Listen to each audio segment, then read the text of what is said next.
Maths CGLE 2025 tyre second paper first part 2।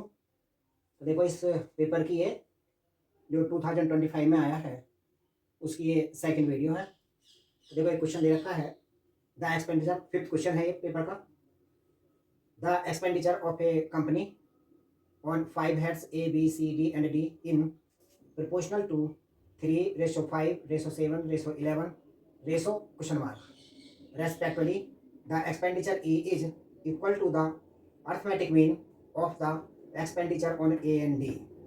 If the expenditure on C exceeds that on B by rupees 18,000, तो find the total expenditure of the company का बताइए।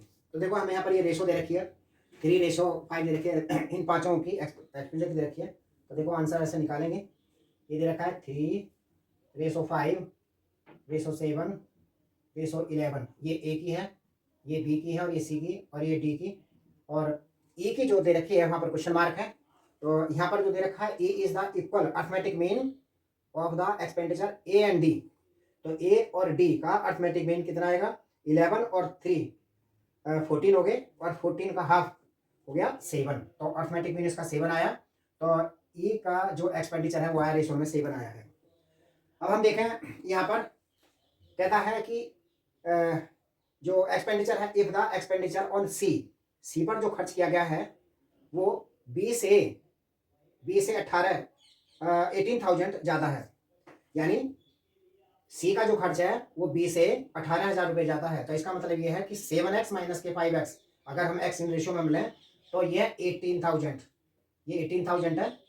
यहाँ पर हम 2x, ये 2x आ जाएगा, ये 18,000 हो गया। x की वैल्यू हम फाइंड करेंगे यहाँ पर 18,000 अपॉन में 2 आ जाएगा, इसको काटेंगे तो ये 9,000 आ गया, 9,000 आ गया। अब हम जो टोटल रेशो है इनको हम प्लस करें, ये 3x है, ये 5x है, ये 7x है, ये 11x है और प्लस में 7x, तो ये आ गए 33x आ गए है। इसका मतलब 33x जो है टोटल एक्सपेंडिचर, जो 33x इज इक्वल टू वो जो है कितना है, जो हमें दे रखा है वो हमें फाइंड करना है। तो ये 33x को हमें फाइंड करना है, मतलब x की वैल्यू दे रखी है। तो यहाँ पर जो x की वैल्यू दे रखी है तो 33 तो हम ऐसे ही लिखें और x की वैल्यू को यहाँ से रखें, इस तरह से रख लेंगे। यह है 9,000। अब इसको मल्टीप्लाई कर देंगे तो ये आ जाएगा, मल्टीप्लाई करके 0 0 0 9 27 2 9 27 2 29, ये आ गया 29,000 2,97,000, ये इसका थर्ड ऑप्शन है, ये आंसर हुआ। अब सिक्स्थ है इसका question, the base of the right prism is an isosceles trapezium with parallel sides measuring 10 centimetre and 20 centimetre है, and non parallel sides measuring 13 centimetre each. The volume of the prism is 3,240 centimetre cube है। तो what is the total surface area of prism का क्या है। तो देखो यहाँ पर ये total surface area of prism का पूछा है। तो देखो आंसर नंबर 6। तो टोटल सरफेस एरिया प्रिज्म का जो होता है, total surface area of prism, total surface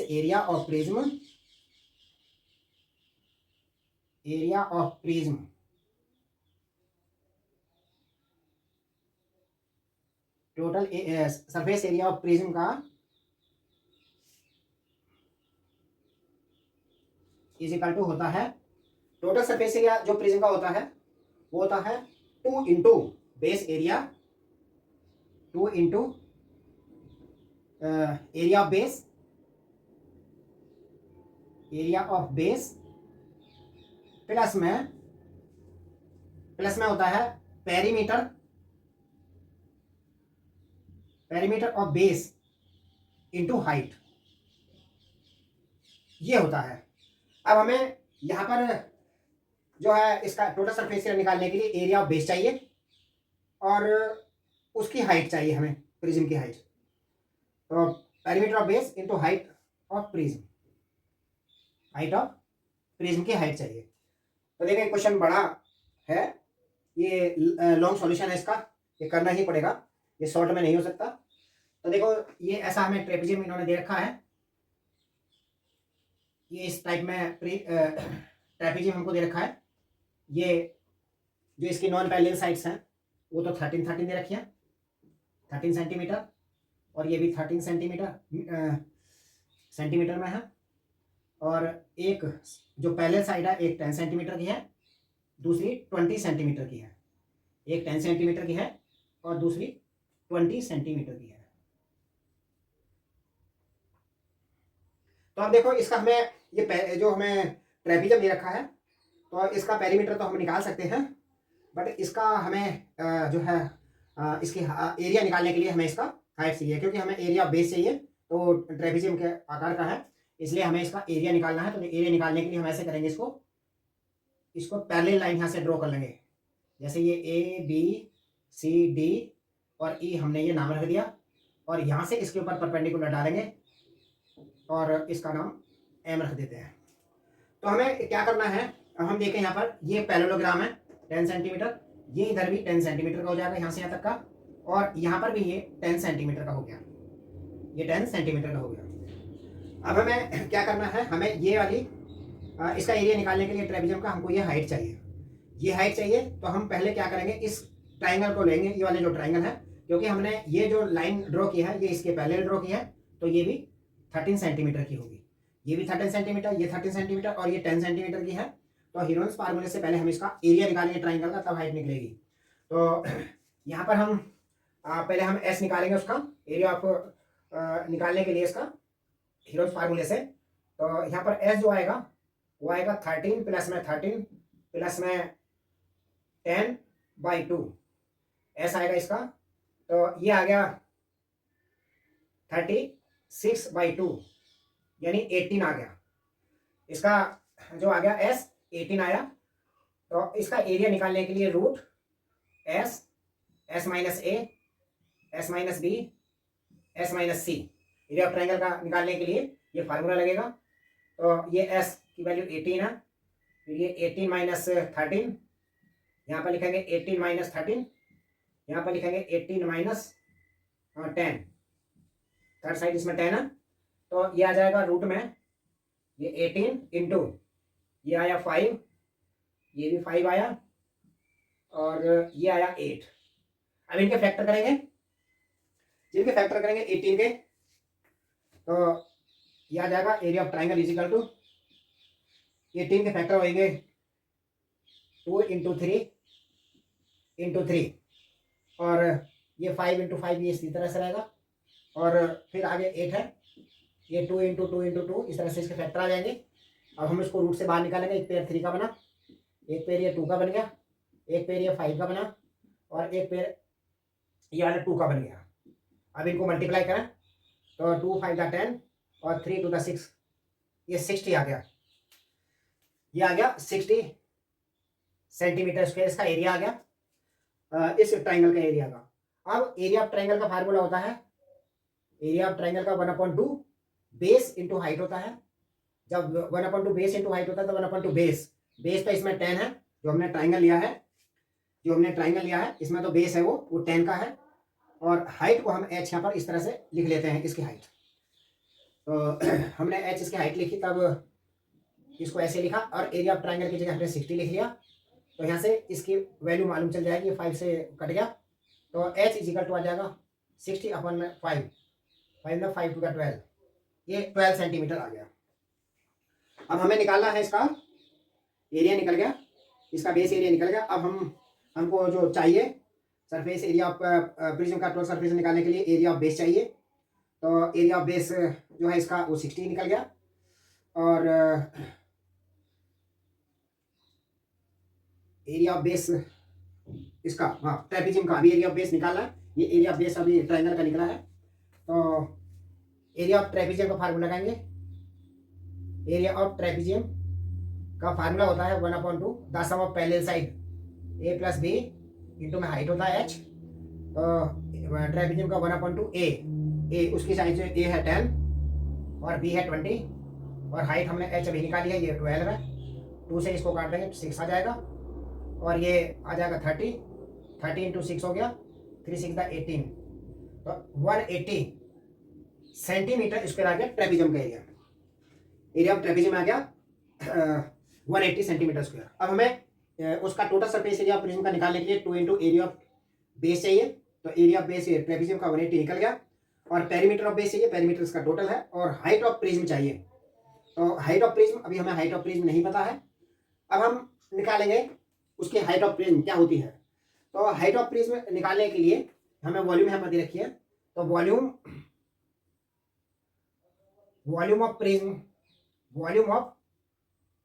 prism का फार्मूला होता है एरिया ऑफ बेस इंटू में height. Area of base into height होता है, ये प्रिज्म की हाइट है।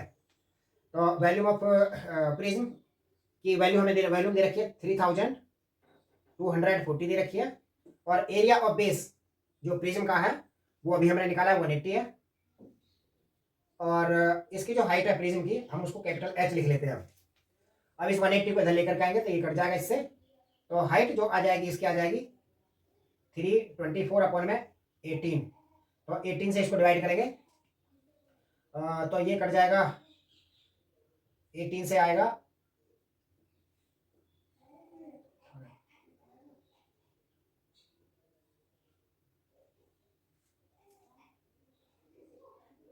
ये 18 आ गया। 18 में 18 मतलब 324 हो गए, तो 18 आ गया हाइट इसकी सेंटीमीटर, हाइट सेंटीमीटर आ गई। अब हम इसका निकालेंगे टोटल सरफेस एरिया। तो इसका टोटल सरफेस एरिया जो होगा, total surface area of prism, total surface area of prism का क्या होगा, total surface area of prism का हमने 2 into area of base, 2 into area of base into plus में 2 इंटू एरिया ऑफ बेस हो गया, एरिया ऑफ बेस, और plus में आएगा एरिया ऑफ बेस, और प्लस में आएगा उसकी perimeter of base into height, perimeter of base into में हाइट आएगी, पेरीमीटर ऑफ बेस इंटू में हाइट आएगा। तो हम एरिया ऑफ बेस का हम निकाल चुके हैं इसके अंदर। एरिया ऑफ बेस जो है ट्रेपीजियम का ये 180 है, ये हमने लिखा, प्लस पेरीमीटर ऑफ बेस जो ट्रेपीजियम है इसका पेरीमीटर है जो हम निकालेंगे, इसका पेरीमीटर वो देखो 10 और 20 ये 30 हो गए, 30 40 50 56 आता है। तो पेरीमीटर ऑफ बेस है इसका 56 लिख लेते हैं सीधा इस तरह से, इंटू में हाइट। ये हाइट है, जो हाइट है इसकी, ये जो ट्रेपीजियम है उसकी हाइट है जो हमने अभी निकाली है, ये 18। अब इनको मल्टीप्लाई करेंगे, सोल्व करेंगे इनको मल्टीप्लाई फिर इनको प्लस करेंगे। तो इस तरह से आप कर सकते हैं। 18 दोनों को देखो, दोनों से कॉमन है, यहाँ से 18 कॉमन ले लिया, तो यहाँ पर आ जाएगा 2 से 10 ये 20 आ जाएगा, प्लस में यहाँ 56 हो गया। और अब हम इनको प्लस कर देते हैं, ये 76 आ गया, और 76 को हम 18 से मल्टीप्लाई करेंगे तो ये 10 और 126 आया, ये 631, तो ये आ गया 1368 सेंटीमीटर स्क्वायर, 1368 सेंटीमीटर स्क्वायर। ये वाला फोर्थ इसका ऑप्शन है। तो इसका 7th क्वेश्चन है, if 3x minus ky plus 8 is equal to 0 and 9x minus 18y plus 20 is equal to 0 have no solution, find k की वैल्यू फाइंड करें। देखो आंसर 7। तो नो सॉल्यूशन के लिए फार्मूला होता है a1 अपॉन में a2 is equal to b1 upon में b2 not equal to c1 upon में c2 फार्मूला होता है। तो इसके अकॉर्डिंग हम इसमें लिखेंगे 3/9 is equal to minus k upon minus 18 और नॉट इज इक्वल टू 8/20। हम इनको सोल्व करेंगे, इसमें माइनस से माइनस कट गया, 9 टू द 18 2 कट गए, इनको क्रॉस मल्टीप्लाई करें, k is equal to 6 answer आ गया। ये थर्ड वाला ऑप्शन है, नो सॉल्यूशन के लिए थर्ड वाला ये 6 आ गया। अब देखो ये दे रखा है a set of n values x1 x2 and so on xn has एक स्टैंडर्ड डाइवेशन ऑफ 5 है उसका। तो standard deviation of n values का क्या होगा, यदि हर एक जो उसमें नंबर दे रखे हैं, जो उसमें संख्या दे रखी है, जो उसमें वैल्यू दे रखी है, उनमें से हर एक में से 7 कम है, x1 minus 7 x2 minus 7 and so on xn minus 7 है। तो व्हाट विल बी द उनकी स्टैंडर्ड डाइवेशन क्या होगा। तो देखो उसमें स्टैंडर्ड डाइवेशन का जो फार्मूला होता है तो स्टैंडर्ड डायमेंशन का फार्मूला होता है root 1/n sigma n is equal to 1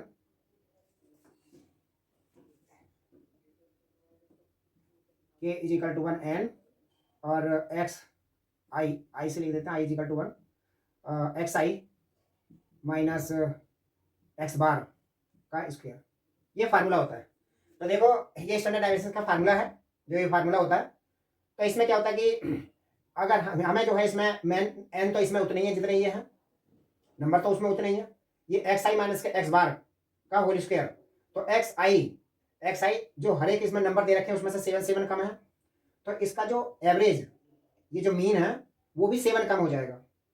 तो इसका मीन्स ये हुआ जब यहाँ से 7 कम हो जाएगा, यहाँ पर ये 7 कम हो जाएगा, तो इसका इस संख्या से भी 7 करेगा, इसमें से 7 कम करेगा, तो इसका स्क्वायर सेम वही आएगा जो इसमें से माइनस करके आएगा, जो पहले माइनस करके इसमें से आया था वही आएगा। इसलिए इसका स्टैंडर्ड डायमेंशन पर कोई अंतर नहीं पड़ेगा।